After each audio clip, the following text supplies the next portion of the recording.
Hey guys, this is Samantha from the Stay Woke Network, and today I have a topic that I wanted to discuss. I follow Chrissy and I think she's just amazing. So let me remove I am not conceited, guys, I promise. But I follow Chrissy. I just recently started following her a little bit more religiously this year.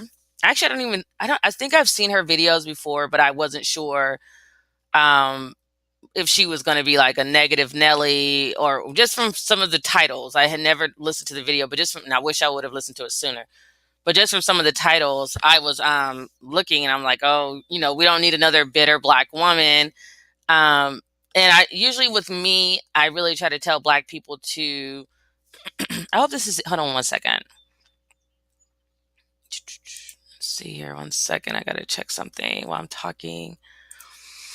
So I don't want the video to turn off in the middle of my session. So I got to make sure I'm under the right account.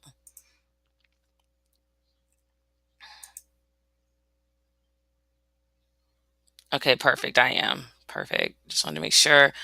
I use Screencastify to do my videos, so you guys can see the screen. And if you're not on, like, if you're not in a paid subscription, the video stops at 10 minutes. So I wanted to make sure I was under the right account before I started talking because I didn't want to get turned off. But yeah, so I listened to Chrissy. And I'm going to actually play a little bit of her video. So you guys should hear the audio. I hope you do. You should be able to hear it.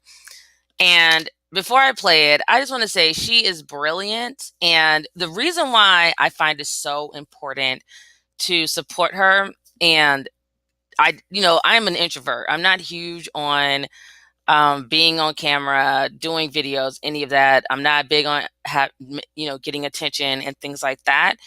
But I had to speak out for our people because we're in the middle of a revolution, and I do believe that the media is our best route. Sorry, there's something coming in.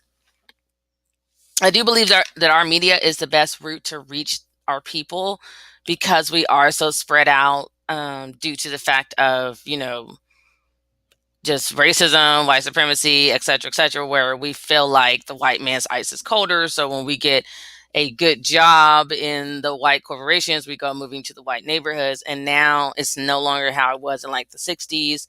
I want to say, or like the 80s, I want to say, I can't remember when the crack epidemic happened, but we're just not together anymore like we used to be. So the best way to reach the black America and black people and African diaspora is through the media, through social media, through YouTube, just getting on the internet. And the internet's amazing because it's free. So you've got to take advantage while you have it. And I see people making tons of videos, which are great. I see a lot of black people out here making videos, which I think is awesome. And I always want to I look up to it and I'm like, they're so amazing for doing this, but I just can never bring myself. But I know I have this knowledge and this voice that I have to share. So let me move on. Okay, so I wanted to actually I wanted to look up something really quickly. When does a crack crisis happen?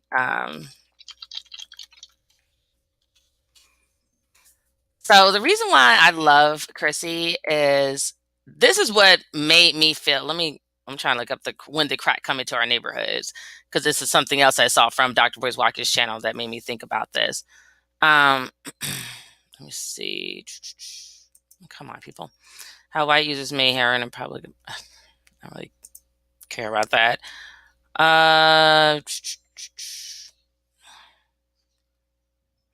This is what I hate about just white supremacy. Like you try to look up things, and yeah, it was the 1980s, a crack epidemic, and they'll like talk about everything that you don't need to fucking see. But okay, so first of all, I'm gonna tell you guys about a little bit more about me. So my name's Samantha. Like I said, I love Chrissy because she keeps it 100, and that's how I am. And she's woke. I can tell by the way she speaks. I can tell people who are knocked the fuck out still and people who are awake. I like her because she cusses, because I cuss a lot. And it's not that I mean to. It's just sometimes you got to get. That's just me. Like I'm like Dr. Boyce Watkins. when you're feeling passionate about things, or especially if you're angry, you're going to curse. And I'm not about being in this moment, especially us being in a revolution. I'm not about being politically correct. I'm not about trying to be something I'm not. I'm not about sugarcoating things. We just, we're not even in that position right now to be doing that. But it's just gone to the point where it's annoying. Like everyone trying to say things in a nice, soft way. Everyone walking on eggshells and not saying certain things, and it's hurting us. And it's just gotten to the point where enough is enough. Like, for instance, the video that I'm about to show you guys, Chrissy was talking about how black men just don't have all this money. And it's so funny because I want to read you guys something that I was working on, and I didn't publish it because I was like, I don't know if I want to really deal with this pushback that's going to come. Because one thing with me, like, I will gladly say what I have to say and put stuff out there, but I'm not really big on debating because I don't have time. We got a lot going on. We're doing big things as a people. I see us making moves, and we still have a long, what is it saying? Okay, they're talking about the FBI director, James Comey. What is it? A case, or a trial, or something. We'll talk about that on some other time in another video. But I just, like, my thing is, I don't debate with people because I feel like some people don't have a fucking life, so they just want to debate with you just to be assholes, basically. Like, they're not about to go do anything significant for the black race. They don't give a fuck about the black race. They don't even give a fuck about themselves, which is why they don't care about the black race. They are not about to, um, basically that debate's not going to go anywhere. And I'm not going to waste my time talking to anybody who's not worth my time. You're so not worth my time if you're not really trying to find answers. And the thing with me is, like, we've debated long enough.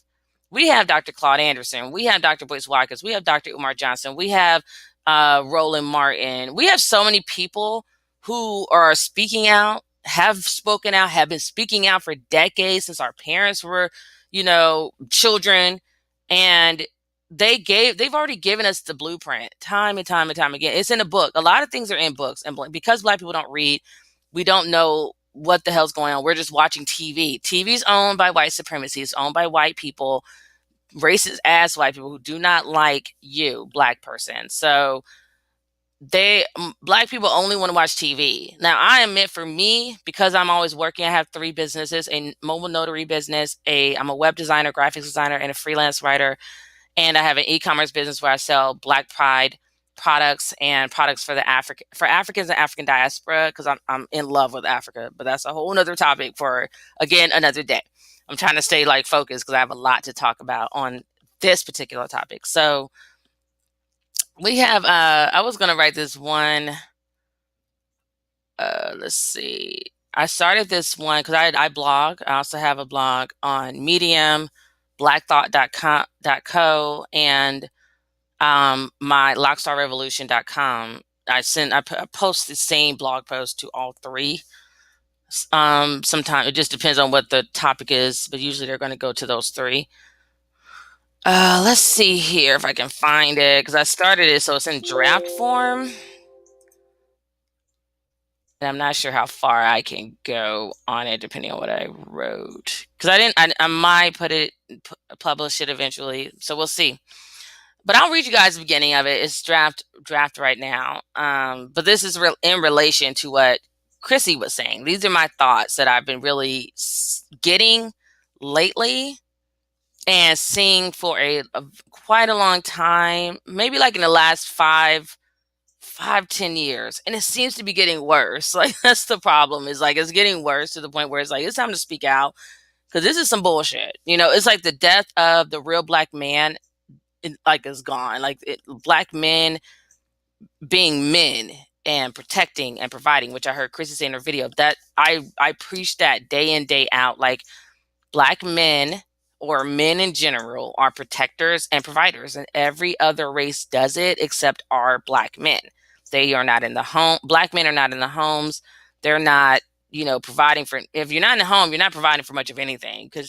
And, some black men may be outside the home trying to provide, but it's not the same as being in the home, because now you're splitting income between two households. And the reality is, black people and black men, which is especially important for them because they are supposed to be our providers for our race, they just don't have it like that to be trying to run, take care of two households. So it's kind of funny to me when I hear people talking about polygamy. This is like another stupid ass topic that has come up a lot. And I see it on Facebook. It pisses me off, and it kind of will take me over into the real side chicks of Charlotte. That was reminding when I was doing research for another article that I just published yesterday.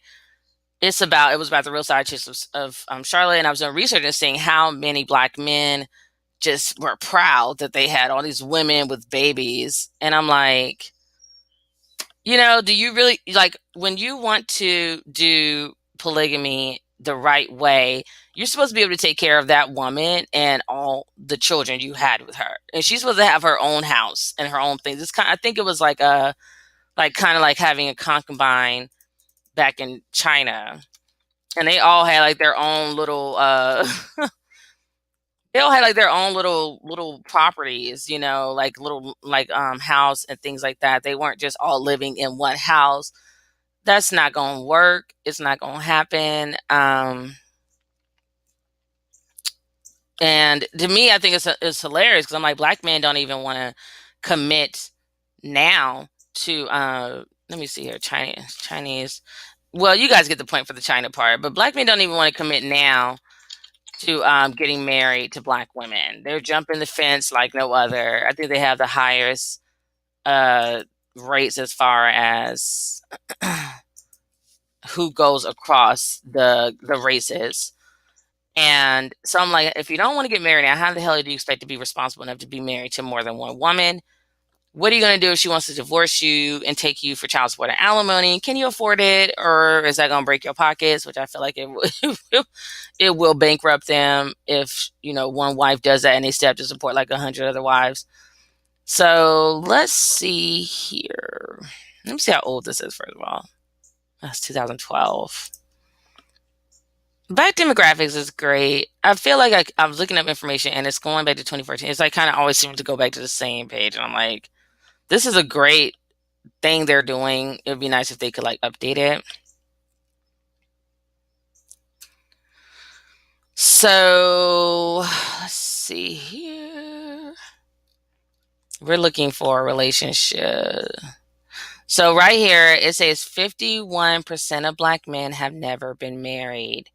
50% of all men are currently married. So all men are currently married. Half of all men are currently married, but 51% black men have never been married. Only 32% of black men are currently married. And I want to say these statistics are based on 2013 and 2014. And it says black men are also slightly more likely to be separated from their spouses at 4% compared to all men at 3%. In addition, black men are much less likely to outlive their wives and therefore are less likely to be widowed, 3% compared to 10% of all men. And then, you come here. This is for 2014. Black people ages 15 and up. I hope you're not 15 and you're married, but so right here it says for black men, they have 86% of them have a black wife. It says 7% have a white spouse, 4% have a Hispanic spouse, and 3% have other race, which I guess is biracial. I'm not really sure. Like whoever I guess is claiming other.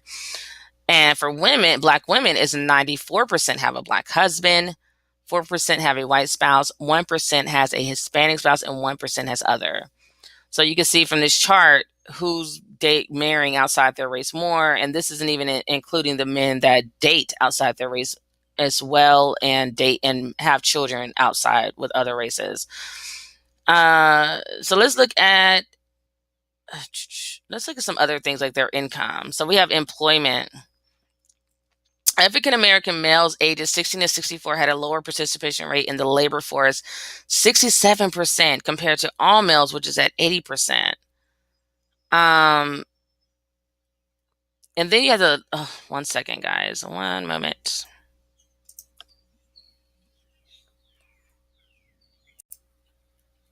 So now we're going to look at the employment statistics for Black men.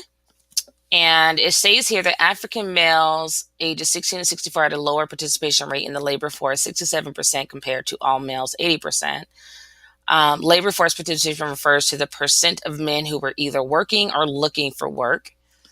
Um, so if you really think about it, when they're saying they have a lower participation rate in the labor force, even that 67% does not necessarily mean that those African American males had jobs. It just means that they've included people, they're in the labor force because they're either in between jobs looking for another job. They may have gotten laid off or fired from the previous job, or they're actively working at a job.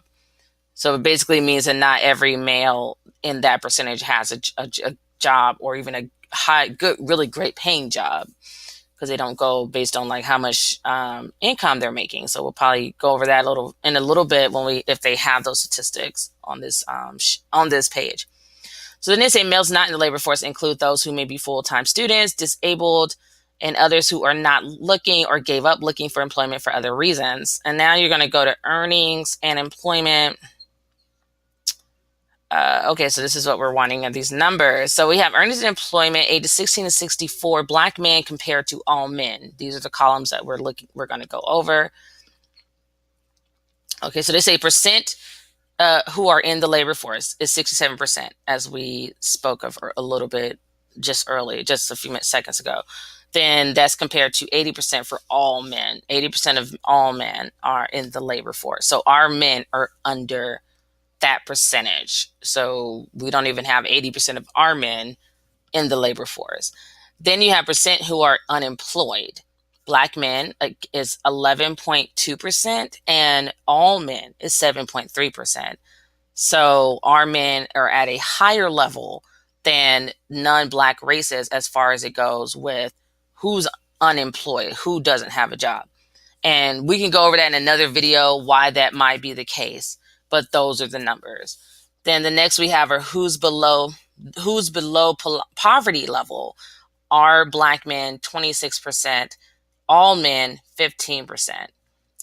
Then you go up here to ages 16 and up. We're going to now look at the income levels. Median earnings for 2013, Black men made $37,290 for that was the median income for that year. So that's the annual salary, the median income. So you probably had some men who were making more, you had some men making less than that, but it was at 37,290 was a median number between the Black men who made more money and the Black men who made less money. But comparing that to all men, you have all men making their median income as a whole in this nation, which includes the white race, the Asians, the Indians, Hispanics. They are at $48,099. So that's over $10,000, or about about $10,000 difference, where our men are here and everyone else is here. So that's all of them included. Then you have worked full-time year round. 37% of our men worked full-time year round. So like I said earlier, even if they're saying they're in the labor force, that doesn't necessarily mean they have a full-time job. They are accepting part-time, they're accepting seasonal. So you gotta keep that in your mind, like he may not even be working the whole year.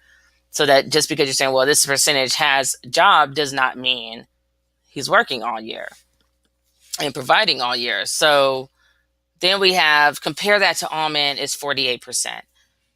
Then you have earnings not from full-time work, 23%, and all men is 23%. So right here, what I'm saying is earnings not from full-time work could be anything. It could be I don't know if they would include entrepreneurship, but it can also be, any inheritance you get. No, actually, no, I'm wrong. It would have to be self-employment because it's earnings. So, to my knowledge, I'm not a finance professor like Dr. West Watkins, but earnings are going to typically be income that's earned, which, from what my financial advisor, my banks told me, it has to be a job or a business that you work. That is how you earned that income. So, earnings not from full time work, it's the same for Black men who reported it as all men. Then you have the occupation type. We have white collar, blue collar, and service occupations. And for white collar, our Black men are at 42% compared to 75% for all men. So again, our Black men are under what the majority men as a whole percentage is when it comes to men who are working in white collar jobs. Then you have blue collar jobs, 36% for Black men, 17% for all men. So this is stating that we are higher, almost double the rate of other races when it comes to holding blue collar jobs. And, honestly, those two numbers are not as high as I would like them to be. Well, never mind, because they have to equal 100%. So I think it's fine. That makes sense. Actually, to equal, I want to say 87% because that was the number. I meant 67%, right? Let me see. Because that's the number in the workforce, in the labor force. So I would think that would have had to balance out. Let me see here. So it says 67. Because it's saying okay, so it's not really adding. So I'm not sure how they're pulling those numbers as a whole, but that's what the numbers are, I guess, based on that specific demographic, like blue collar, white collar jobs. Then for service occupations, you have 23%, and then all men is 8%. So we are over double, almost, I want to say triple what all men are doing when it comes to service occupations. Service occupations would be like a waiter, a bellhop, a valet person who, I guess, parks cars, things like that. And we're very high in that area, but those jobs do not pay a lot. And they definitely, I'm pretty sure, do not pay salary. So they're like, the difference between salary and like hourly work is that salary jobs tend to have leave. So if you get sick or you need to take your child somewhere, so on and so forth, you usually can still get paid for the time that you're not at work. Hourly jobs don't tend to have those benefits. So when you're not working, you're not getting paid. So let's read this. Maybe it'll break it down a little bit more for us, like how the numbers come together altogether. So it says that 37% of African American males who worked full time all year in 2013 had median earnings of $37,290 in 2013, compared to $48,099 for all men. Of Black males ages 16 to 64 years of age, 40% had no earnings in 2013, which was higher than the 30% with no earnings of all men in the same age group. Also, a larger percentage of Black males 16 to 64 were unemployed than for all men, 11.2% compared to 7.3%, and were living below the poverty level, 26%, compared to all men of 15% living below the poverty level. Compared to all men in the United States, Black men who worked were much less likely to work in occupations that may be considered white collar, and were much more likely to hold blue collar or service jobs. Only 42% of working Black men held white collar jobs compared to 75% of all men.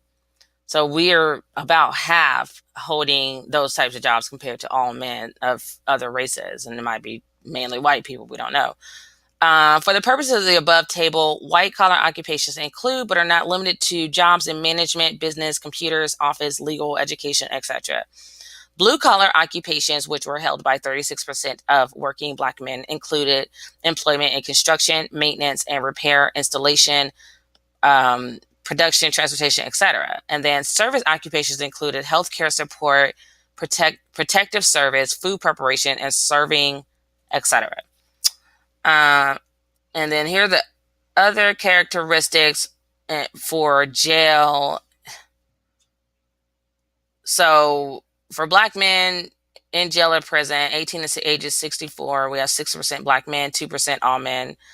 Approximate percentage who are ex-offenders, 34%, all men, 12%. Percent who are veterans, 14% compared to 15% of all men. And disabled, 16% compared to 11%.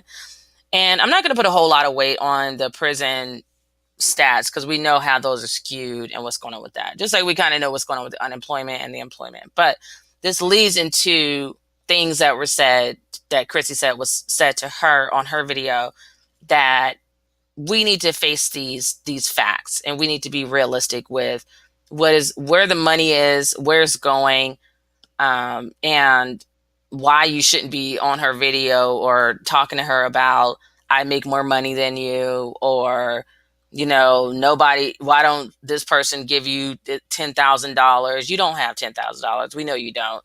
So these are just numbers I wanted to drop down because I'm a black and white type person. Like, I like to see things in black and white. So when I talk about things, I'm going to bring facts. I want to bring numbers. I want to bring statistics. I want to bring articles that discuss this. Okay, so this is just going over more of like what men are doing for jobs, for employment, I mean. And then right here, let's read this really quickly before we go to Chrissy's video. Okay, because I don't want this video to be too long. So it says, why don't Black men want to get married?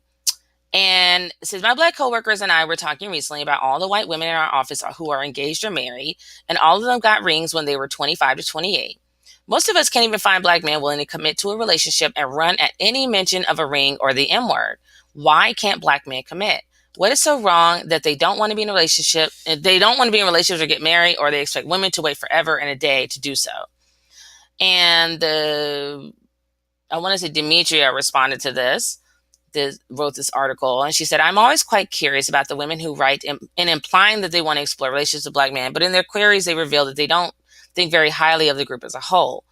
I wonder if they realize that the negative perceptions they hold of the collective group could be factors keeping members of it from committing to a relationship or even a second date, much less marriage. Have you ever had a guy observe about you something like, you don't have an attitude, you don't have an attitude, or really? No kids? Wow. Like it's some sort of eye-opening surprise for a Black woman not to. And I have gone through that with Black men who bring up the attitude, which is very, very annoying to them, for our men of all people to have that stereotype about us. His ignorance about the diversity of Black women and what they do is insulting, especially since he was likely raised by one. If you and your co-workers are doing a version of this to the guys you wish would commit to you, I can't say I'm surprised that they have not. You're exhibiting red flag behavior, and the smart guys, the ideal ones we call good for shorthand, will encounter you and not charge ahead, but run fast. I get where this detrimental mindset comes from. Being single when you don't wish to be and seeing those around you seem to effortlessly find the one as if he's a superhero who rescues single women from themselves can make the most confident woman have fleeting moments of insecurity and possibly lash out at her counterparts as you've done here. But so your woe is me assessment is pretty obvious that feeling rejected is behind the vitriol in your letter is neither helpful nor accurate. Guys may not spend the days after a great day dreaming about the theme colors for their big day, what tux they'll wear, or imagining their partner's first name paired with their own surname. But many do want to get married. Here are the facts. Black men do get married. No, not as early as their white or Hispanic counterparts. By age 35, however, their rate of marriage varies little from that of white or Hispanic men. In comparison with that oft-quoted stat about 42% of Black women being single between the ages of 25 and 34, the same study found that 43% of Black men have never been married. If you decide to see that cup half full, you'll find that the majority of Black women and Black men do get married. Despite all the hype, there's been that Black folks don't. But that's like, what she's saying though is like half of them don't though.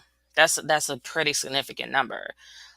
She said, for the best of single heteros, there are plenty of women who would like a man to commit to a relationship. But ask anyone who's ever stood at a Baskin-Robbins counter, and you'll find that lots of options don't make a final decision any easier. And there's nothing wrong with that. Actually, there is. That's the problem with our country now, is too many damn options. Like, social media didn't help it. Guys think they have so many options, and that's why they're holding out. But they're not realizing that holding out is making it that much harder and taking that much longer for us to start to build strong foundations, strong families, so that we can compete with the other racial groups. So see, other guys would like to settle down but haven't met the right woman. Some are just fine bypassing the benefits of a long-term commitment to enjoy a life without the hassles of it. And truth be told, they're getting all the good parts, like sex, hot meals, and often a listening ear. So their logic doesn't really surprise me. But in that, again, in that paragraph, you don't see anything about them building, and that's what marriage does. There's another so there's something else I was looking at. Let's say I put in. It's funny because I put in single white women. So I wanted to prove a point in an article I was writing, and instead I get like images of everything else. Let me see. I think I had unmarried white women or something along those lines. And instead you get some of everything else. Hold on, because you never can just get white women who aren't married, but you can surely get statistics that are going to just talk about black women. So let's see if I can find the one I was looking for. It was like a red and blue one. Let's see if I can find it again. Of course, I can't find it when I need to find it, but I probably have it in my folder here, my trusty folder. Let's see. Okay, so here it is. I saved it. Let's see which one I want to open it. I think I'm opening it in photos. So this shows children. Marriage reduces poverty for whites, blacks, and Hispanics. So, as she stated in her article, okay, I need to close these. I'm keeping them up because I feel like I'm going to be having to come back to them, but they're like getting in my way right now. Let me plot this over here and minimize it. Okay, so she put here as if this was something to be proud of. Other guys would like to settle down, but haven't met the right woman. Some are just fine bypassing the benefits of a long-term commitment to enjoy a life without the hassles of it. Don't we all want to enjoy a life without the hassles of what comes with long-term relationships? Yes, we do, but black women are intelligent enough to know that we want to build something with someone. We can't do it by ourselves because black men are supposed to be the providers. And I really think that's what the underlying issue is just looking at those statistics with the numbers of how our men are faring compared to other men who do tend to get married sooner. Our men, like someone else said, black men do not build. They don't build things. And so the fact that they don't have a mindset of builders and they're not trying to build a nation, build empires, they don't have the mindset that they need to get married and build a family because it starts at home. You can't go build something out somewhere else and you can't even get your family life together. You can't even afford to build your own little mini empire, like be the king of your kingdom and have your queen and your little prince and princesses running around and you're building something for for overall legacy. You can't even do that in your home. So how are you going to go out to the communities and go build a nation? You're not going to. So that's how the mindset differs between black men and other races of men. Other races of men are getting married earlier because they know that the sooner you get started with building wealth, you have, like Dr. Boyce Watkins says, time on your side. Why are you waiting to 35 to finally get married? Is it because it took you that long to get yourself financially prepared? Or is it because you had to finish sowing your wild oats? I don't know. But either way, it's hurting the black community. So, so she's saying she can understand why their logic doesn't surprise her that they're getting all these good parts like sex, hot meals, and often a listening ear. Because apparently those three things is what drives a community, right? Wrong. So she put, for most men, to commit or not to commit boils down to finances and timing. It should really just boil down to finances. The notion of a black couple starting out together and building their wealth as a team is almost a distant memory. Exactly. And there lies the problem. Many men want to be established in their careers and plentiful in their finances before they take on the responsibility of a girlfriend, much less a wife and family. And for many, that's just not happening, especially with black male unemployment hovering at 14.3% and an unstable economy in which a college degree no longer guarantees definitive job stability. When finances aren't in order, even for the most well-intentioned want to be married someday man, marriage tends to go on the back burner. If you're in a rush to get to the altar so you can be like your white office mates, a horrible reason to want to get married, so you know. I don't think it's a horrible reason. I think we're all competitive. Each race is competitive, and you need to be competitive too. Like if you see everyone else doing it, why shouldn't Black women want the same things? Why shouldn't we want the love story? Like I just wrote an my other article on Medium about a quote that someone said on Dr. Boyce Watkins' channel. Her name is Javon Muhammad. I want to say it's Dr. Javon Muhammad. Oh no, or I'm not sure if it's Dr. or Mrs. But she was stating that Black women deserve the love story. So why shouldn't we want what others have? Just like those little white girls looked at Disney and envisioned themselves as princesses and getting married one day, we should be able to do the same things and not feel bad about it. So if they see their white counterparts getting married or getting engaged, that's only natural as a woman, even a Black woman, despite what all this crap out here tells you, to want the same things. We're women too. Period. It doesn't matter what color we are. Like we're still women. We still want to have babies. We want to get married. We want to walk down the aisle. We want the fucking wedding dress. Like we want that, all of that. So this is another example of women who kind of root more for the men than the women. She's probably like one of those women that don't really have girlfriends and she hangs out with more guys. And I'm not trying to stereotype anybody, but she came to this girl really all kinds of wrong. It's like she asked an honest question and you should have answered it in a real way. If that was you, like you think, this is what I'm talking about. This is why I like Chrissy. Answer things the way you would fucking want it. Like if she posed that question to me, I would probably was the complete opposite of what this woman wrote, because she basically took up for men and gave a lot of excuses like, oh, I can understand why he wouldn't want to deal with the hassles of commitment, as if Black men are so easy to be in a relationship with. We're not going to even bring up the cheating statistics because I love my numbers, but I'm not even going to do it right now because this is not really completely what this video is about.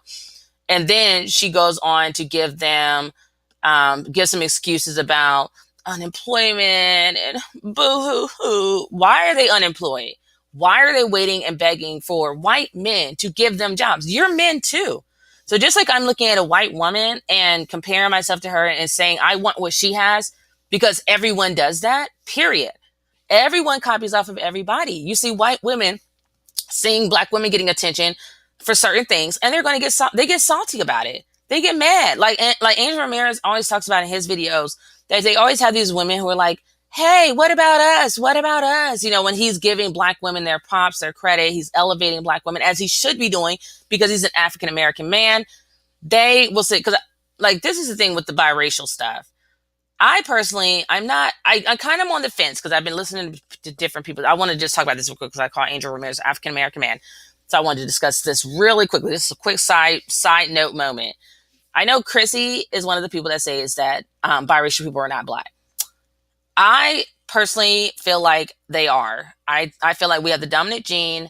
So if you did scientifically, if you pull some blood or whatever, their DNA is going to closely be like an African American, most likely.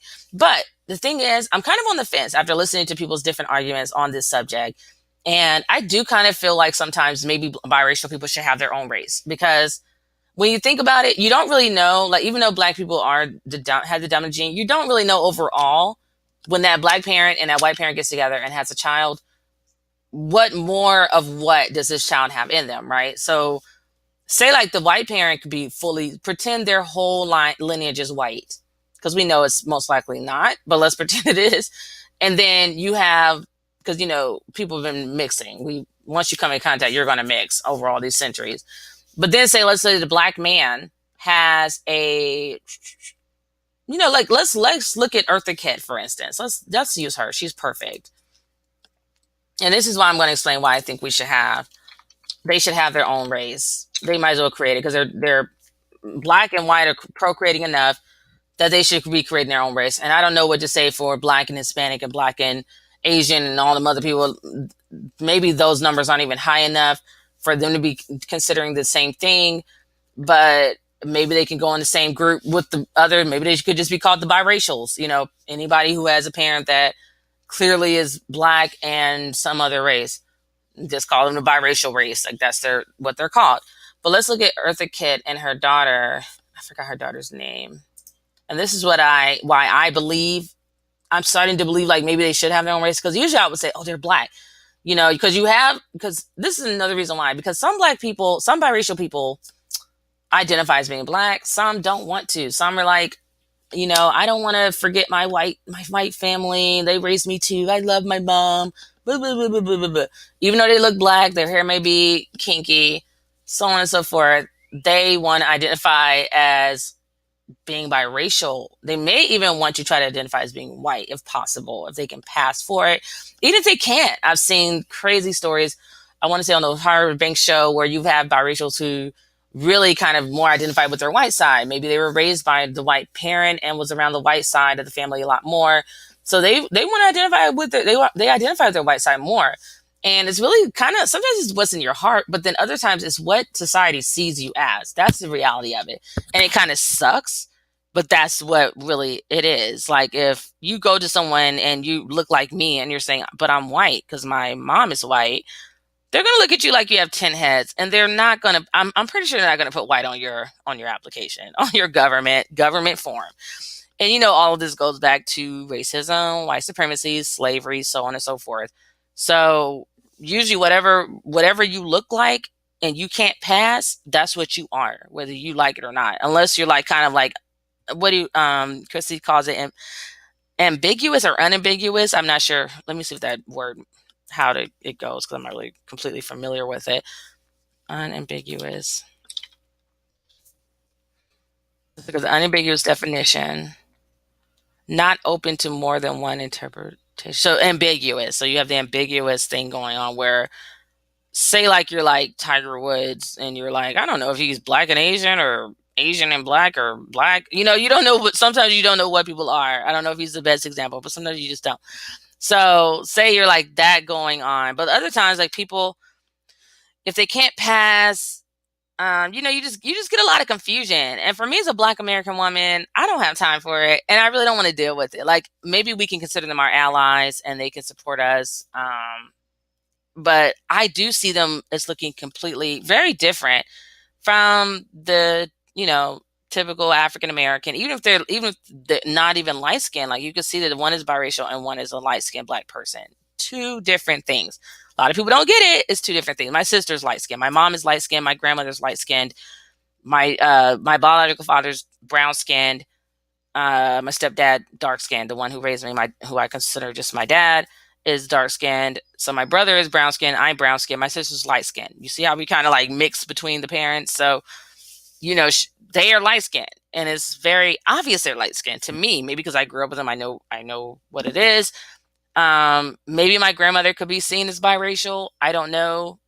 She might even be considered biracial. There's stories in my family, like every other black family, that her mother was Native American. I've seen photos, but again, that's another whole nother story and whole nother argument, whole nother video, because a lot of people are saying, which I believe as well, that a lot of the Native Americans were black. There were a lot of black Native Americans who were already here. So, but she was light skinned, my great grandmother. So again, that goes to show like, okay, she could have been a black person, or she may have been straight full blooded Native American. So then that means my grandmother would be biracial, which means she's kind of like a whole nother race. And she got with my grandfather who was black.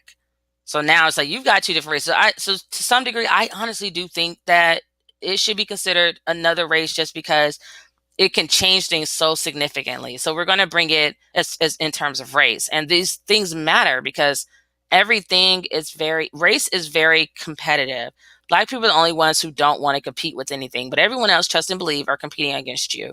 So we need to start thinking in a competitive mindset if we're going to really build empires and build black nations and win.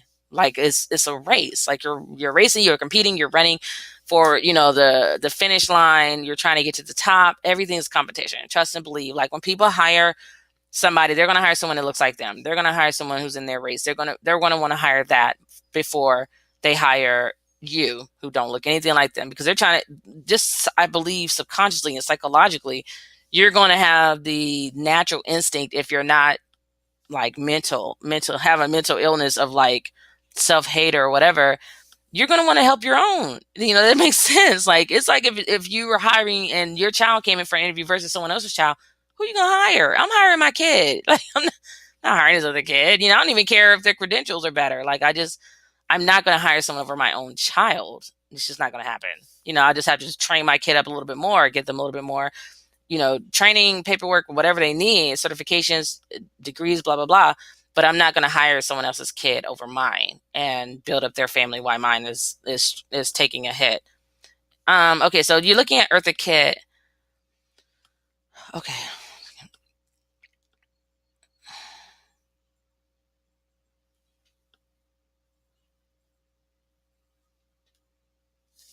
One second. I'm sorry, guys. Working business.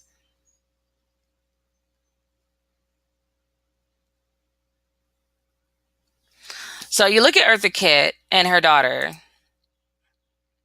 and I didn't even know she had this daughter. I just recently found this. But look at these people. So Eartha Kitt is rumored to be. This is her and her daughter when she was little. It's funny how people can look really like biracial or like light skinned black or something when they're little, and then they get older and they look like this, and it happens. I don't know why. I think because your features really start to pan out, so you no longer have these little rounded features. It's like now you have a nose, and she has her mother's. She actually has her mom's nose, but it's a little bit thinner. Then she has the blonde hair, which might be her actual hair color. She may be dyeing it because you see her daughter has brown hair. But so anyway, so you have it because I see every time I see her, it's like blonde hair, and I don't think she's dyeing it, but you never knew. So they're very close, which is amazing to see this bond. But you can see here that she clearly looks like a white woman because Eartha Kitt is actually rumored to be a biracial. That I think her mother was black and the man that impregnated her mom was white, but I don't think they know who her dad is. But that was like the word on the street, I guess. And then, so then she has her daughter, and she had her daughter with a white man. So this is what I try to tell people who try to screw their way out of racism, or what they think, oh, I'm gonna get with a white person because that's going to help us make the world black, the whole world black, or whatever. Then what if your kid marries a white person? Like, how can you guarantee who they're going to marry? And you basically are fucking your way out of having a black legacy. That's what I'm sorry, but I tell my children about it because I tell my kids everything. I keep it 100. My children, we're not here playing games like some people are. And I tell them, if you marry outside your race, you can potentially, you're basically going to be taking that chance. It's almost like you're trying to genocide or kill your own race when you marry outside your race because you're watering it down, because all the other races are lighter races than us and they have recessive genes compared to our dominant gene. So you're watering yourself down, you're making yourself less dominant, a little bit more passive or recessive. And then if your child goes on to marry a white person, also, they're going to create a white child. It doesn't take that many generations for your child to become her. So mom is biracial, daughter is like one fourth black at this point.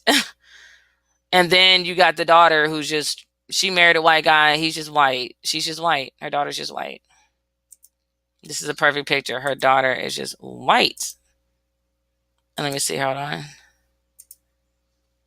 I think that was her daughter here as well. And if you look at it, you can see the resemblance. That's how my mother and I are. We look just alike. She's this complexion, and I'm brown skinned or dark skinned, as you can see. My mother's actually lighter than Eartha Kitt, if you can believe it. And so there you go. Okay, so let me finish reading this really quickly, and then I'm going to jump in with what Chrissy was talking about, and I'm going to try to end this video under an hour. So it says, if you're in a rush to get to the altar so you can be like your white alpha mates, a horrible reason to want to get married, so it's not a horrible reason, honey. Like, everybody's competitive. Kim Kardashian is competing against black women, so change your attitude about black men, or at the very least hide it better so you can have a fighting chance of being in a relationship. Her attitude about black men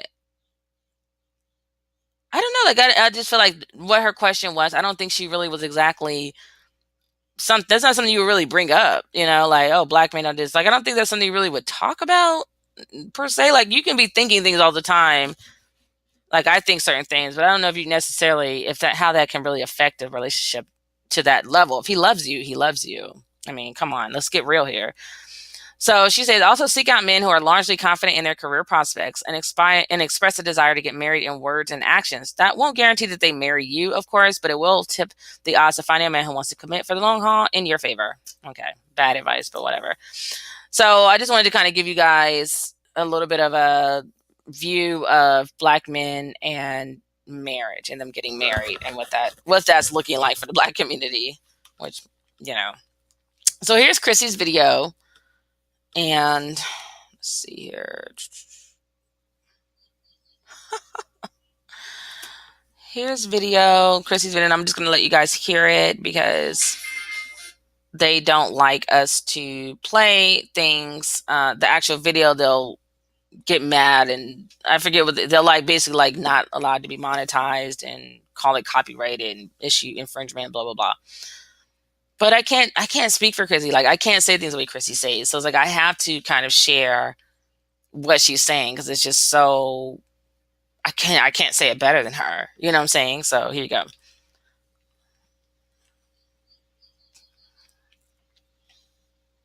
so I want to quickly address some things pertaining to my last video, and then I am definitely moving on from this once and for all, because there were some very asinine comments that were made that need to be addressed and some things that need to be clarified.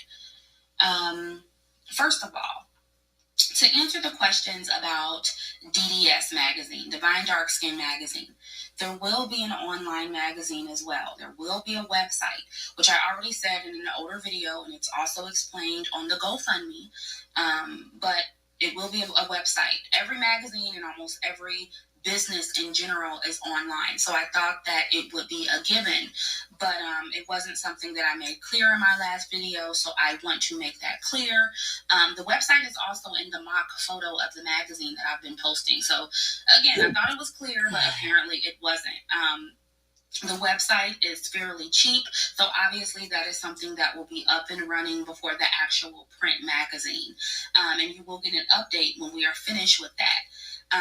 Obviously, it will be similar to other online magazines. It will be promotion for Black women. It will be, an outlet for Black news, but a real outlet for Black people. And it will, have a lot of things pertaining to Black empowerment. Not this, all inclusive, multicultural, super positive, surface level stuff that you see, with other magazines like Essence and, For Harriet and Clutch and Black Girl Long Hair, which, I like some of what they put out, but it's going to be more blackety black. So, so far we have 3 writers, including myself, for the online magazine. So, yes, there will be a website. Secondly, a woman in the comment section, she was like, Chrissy, it better be all dark skinned women in the magazine. Let me make this clear right now. This magazine is for Black women. Okay, Black women. Obviously, it will be more dark and brown skinned women than anything else because that's what Black looks like on average. But we are not excluding light skinned women. We are, however, excluding racially ambiguous looking women, but not light skinned Black women. And we should know the difference by now. If you've listened to my videos, we should know the difference between somebody who is light skinned and racially ambiguous versus, light skinned and Black. There's not going to be any questionably Black women or people in this magazine. No racial ambiguity. That's kind of the point. That's what we mean by Black beauty redefined. So, it won't be like Essence or For Harriet or Black Girl Long Hair or Clutch where they throw out all these, biracial women and women who can pass for white or white women who they think are Black. No, it won't be any of that going on in Divine Dark Skin. This is 100% exclusive, which is what Black women desperately need, which is what dark skinned women desperately need. So I also wanted to make that clear. All other questions regarding to the model scouting process and the content inside of the magazine will be explained in detail in upcoming updates on GoFundMe. So those are all the questions I'm answering right now. Now, I also want to quickly address what some of the men had to say on here about, the donations in the last video. And see, I was prepared for this kind of response. I knew that my haters were going to come out and attempt to minimize my progress and, minimize the fact that a black man, a brother, donated $525 as if it was nothing. I knew they were going to call him a simp. I knew they were going to say that the donation was made out of pity and sympathy. And let's address that, shall we? First of all, Black men on average are not known for, one, putting out that amount of money for anything, let alone for a Black woman they don't even know that's trying to start a business. Two, they most certainly aren't known for rescuing Black women or, paying for anything due to having sympathy for a Black woman. They usually side with other Black men. It's usually white men and other races of men who pull out their capes for their women. So even if that is what this brother did for me, and so what? You should be taking notes, because this is part of how you earn respect from women. This is how you get them to listen to you. Money talks, resources talk. A man that can provide speaks volumes. Okay, no, it's not all about money. But men are supposed to be providers. That's what earns you respect in society, what you have, what you can provide. It's only Black men who have yet to get that memo. But they'll sit up here and complain about Black women not listening to them and not, being submissive for them and whatever. It's insane. Granted, I have seen Black women not appreciate what Black men do for them, but that is partially because you aren't known for doing for your women. That's why. But that is part of the reason why, I made the last video, because I feel that those kind of men do need to be appreciated by Black women publicly. But no, as a collective, you don't have that kind of reputation. And you certainly don't have the reputation of rescuing Black women when they're being attacked or harassed. It's actually Black women who are more apt to doing that, not Black men. We saw that with Issa Rae and, how she raised over $500,000 for the family of Alton Sterling. Yes, Black men did donate to that, obviously, as well as Black women, but it was because Alton Sterling was a man, that was murdered by law enforcement. So it was like Black men donated because they identified with other men. You know what I'm saying? Or identified as men. Issa Rae, she has a platform of mostly Black female supporters. So yes, Black women jump-started that campaign out of sympathy, out of anger and outrage for what happened to Alton Sterling. Black men and Black people, unfortunately, were not known for supporting Black businesses. I'm not saying all Black people, we never support Black businesses. That's not what I'm saying. But if we supported one another to the level that we should, we'd be a lot further as a community. Let's be real. Let's be real about it. So, I don't want y'all giving me all these exceptions in the comment section. We're talking about the collective of Black people, you guys. Like, we gotta start keeping it real. And stop trying to make it seem like we're doing more than we are. Hell, Sarge and Cap, they told me about Gen X, the Black male owned website that was up, and how I guess something happened to it and Black men couldn't even put their money together. I don't remember how much he had to raise, but they couldn't put their money together to keep that site up and running properly. So let's be real about it. When a Black man puts up $525 for a Black female-owned business, that is worthy of praise. And he should be acknowledged for that. No ifs, ands, or buts about it. And I swear, Black people piss me off with that shit. It's like, we are so fucking ungrateful. Sitting here saying, oh, that's not a lot of money. But damn well, $500 is all you got in your bank account until next payday. Cut the fucking bullshit. Like, all these dudes on here, talking shit, can't even get the black men who follow him to give him $1,000 a month. You got almost 90 black men donating to you, and you can't get $1,000. That says a lot about the kind of men who follow you. Broke. Almost 100 black men, and you can't get $1,000. Listen, I can't take it. I cannot take it. You know, and then you got the nerve to say, oh, well, if your man can give you $2,000, why can't he give you $10,000 or $15,000 for the whole thing? You know, why do you have to have a GoFundMe? But not one of these niggas, I can guarantee you, has $10,000 or $15,000 in the bank to play with. To give away. Maybe a rolling $10,000 or a rolling $15,000, but not to give away, not to donate. You know, if they did, they wouldn't be online struggling to get $1,000 a month. Let's keep it real, you guys. I'm not bashing black men. I'm just telling the truth. Like, black people, we ain't got it like that. Black men and women, we don't have it like that. Oh, somebody like Bria Miles can get a dude to give her $15,000. I bet she can, but she couldn't get it from you though. You can't afford her, so why are you bringing her up? Niggas love to try to compare women, but they hate comparing themselves to other men. They say, oh, you know, dark women like Bria Miles aren't complaining about colorism and they don't need GoFundMes. Okay, well, black men like Kyrie Irving and all the other rich black men y'all admire, they don't ask for donations either. They're not online complaining about black women. They're not doing what you're doing. So why are you not bringing them up? Most black people, black men, black women, on average, they're average people. They're average people looks-wise. They're average people financially. You know, most black people ain't got it like that. It just is what it is. Again, these men on here, they think they're more than what they are, and it's becoming ridiculous. They're comparing themselves to their women, which is crazy. If you are making more money than me, congratulations. You're a man. You're a man. In every other group, men make more than their women. Black men are the only ones dumb enough to brag about it, and they're at the bottom compared to every other group of men. It's just ridiculous. I'm not on that equality shit, you guys. I'm glad if a man says, hey, I'm making more money than you, good. I'm glad my man makes more money than me. That's how it's supposed to be. I'm a traditional woman. Men are supposed to protect and provide, and he can only do that in front of me. He can't do that beside me.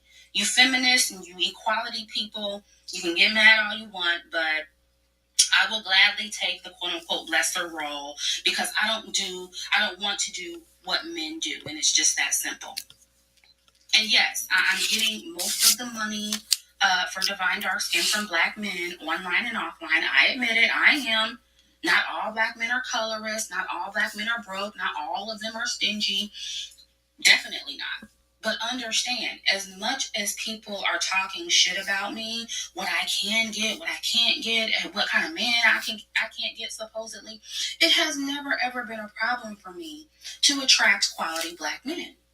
Not just black men with money, but quality men, you know, intelligent, educated, ambitious, black men who have things and who are going places. Why do you think I'm not as angry as some of these other black women on here, you know, who hate black men? I hate black men. All black men should die. No, I'm not saying that because I've been treated well by black men my whole life, starting with my stepfather. And he came into my life at the age of 3. It wasn't a perfect household, but he wasn't rich, but he did bring home most of the bacon, and I was well taken care of. And I saw a man, you know, doing things. He was the head of the house, you know, he took care of the house. My brother, he took care of me, and he still makes sure I'm straight. If I ever need anything, I can call my brother. I have great men in my life, but I also know that they as a collective can do better. Just like black women. You know, I have a lot of great black women in my life as well, but we need to do better as a collective. We need to get serious. I'm not going to get up here and coddle black people like all these other YouTubers. I'm not about to do it. You know, and a lot of us are waking up and we're taking strides in the right direction, but it needs to be more of us. Plain and simple, you guys. It's not enough. It's not enough. If we're still an underclass of people, it's not enough. You know, and I'm glad to know that, you know, I attract quality black people to my channel who understand, you know, the importance of exclusivity and black business and empowerment. I'm glad I attract those kind of people. You know, I feel like that looks good on my part. But anyway, I'm moving on from this once and for all. I'm done addressing these low level black male trolls. Thanks again for those who came to my defense. Thank you so much for donating and supporting Divine Dark Skin Magazine. And I'll catch up with you guys next video. Okay, so you heard it. Chrissy just tore the weak simp black males in our community a new one. And when I heard her go in like that, I had to do a video because she has a lot of videos that I'm like, oh my gosh, this girl is amazing. She's inspiring me to do what I need to do as a dark skinned black woman. I've been wanting to do this ever since maybe like 2015 when I first heard about Karen Washington. I'm gonna put this up really quickly, and then I have to go, guys. I'm sorry, I've got something to do. But Karen Washington was this beautiful black woman who died way too soon. She is gone. We need her, and I pray that she is watching over us and giving us her her wisdom and her strength. And she's just a beautiful black woman, very young girl, and I was so just I guess moved by what happened with her that I knew right then that I felt like I kind of need to carry the torch and continue the work that she had been doing before she died. She committed suicide, and I think they said her mother had been sick, and then she, just kind of did a turn for the worse once her mother got sick. Uh, and I'm sad that she's being remembered for committing suicide, but it is a good time to raise awareness to, just some of the things that black women are mentally going through. We're not subhuman. We are human. We do have feelings, we do get sad and things like that. I did not mean to go to this at all. Take that out because I want to remember her when she was alive and all the amazing things she did as carefree black girl who was alive. And the name of her blog was For Brown Girls. And I had not heard of her when she was alive. And I think I was just doing some research and kind of came across her work. And I think I don't know if someone continued what she was doing or is doing it now, but that name sounds familiar for brown girls. So let me see.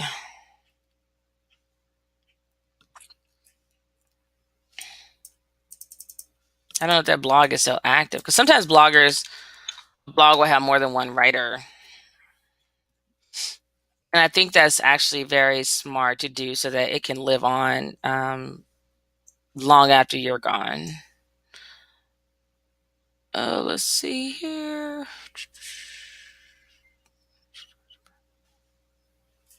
That's interesting.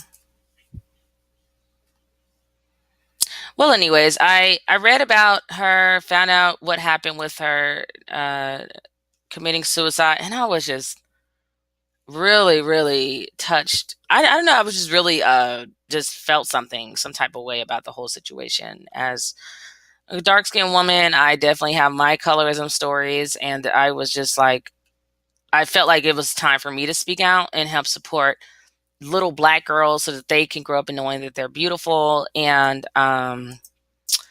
just getting that self-esteem that they need. Like this one little girl that Chrissy had talked about. I'm just so bad with names. I wish I wasn't so horrible with names. So I'm not sure if they're going to.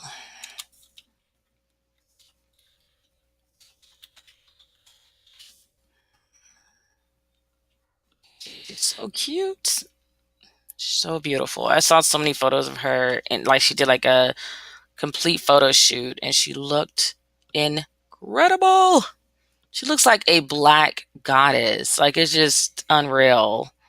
And then these ignorant, oh, I love this photo of her. She's just beautiful because it's brighter, so you can see her melanin, and she is just the prettiest little thing. I know she's going to be a model. She has to be. Like, it's crazy if she doesn't become one. I love fashion. I wish I could find more um, photos of her. Let me see if I can find her name. Okay, she is gorgeous, isn't she? Oh my goodness, look at her. Stunning. Okay. So yeah, and this is Chrissy's work. I'm actually excited because I just saw that Chrissy had sent something out about makeup for dark skin women. I'm like, I need help in that area. Okay. Um, let's see here. Let me see if I can find. I don't know her name, and I have to cut this video off because it's going. I can go on for over and over and over. So I'm going to do another video probably later today. I have to go, but I love you guys. Thanks for listening. Thanks for watching. And I will talk to you soon. Until I see you guys again, take care of yourselves and each other. Peace, love, and light. Bye bye.